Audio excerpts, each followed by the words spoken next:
Сәлеметсіңдер ме оқушылар? Менің каналыма қош келдіңіздер. Бүгін біз бөлімдері бірдей жай бөлшектерді қосу және азайту бойынша есеп шығаруды үйренеміз.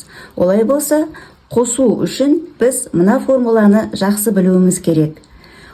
А бөлінген n қосу b бөлінген n тең болады.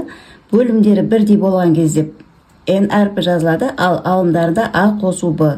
Енді осы әріптердің орнына сан қойып үйреніп көрейік.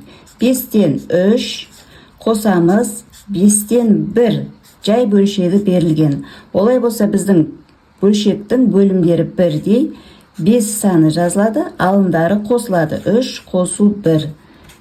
Нәтижесінде 5-тен 4. Ал енді азайту бойынша a бөлінген n азайтылған b бөлінген n тең болады. Бөлімі бірдей болғандықтан n жазылады, алымдары a азайту b. Енді осы әріптердің орнына сан қойып есепті шығарып көрейік. 7-ден 4 азайтылған 7-ден 2.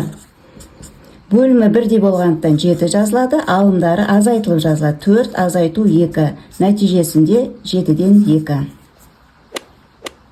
Оқушылар, егер видео ұнаған болса, лайк басып, комментарий жазуды ұмытпаңыздар.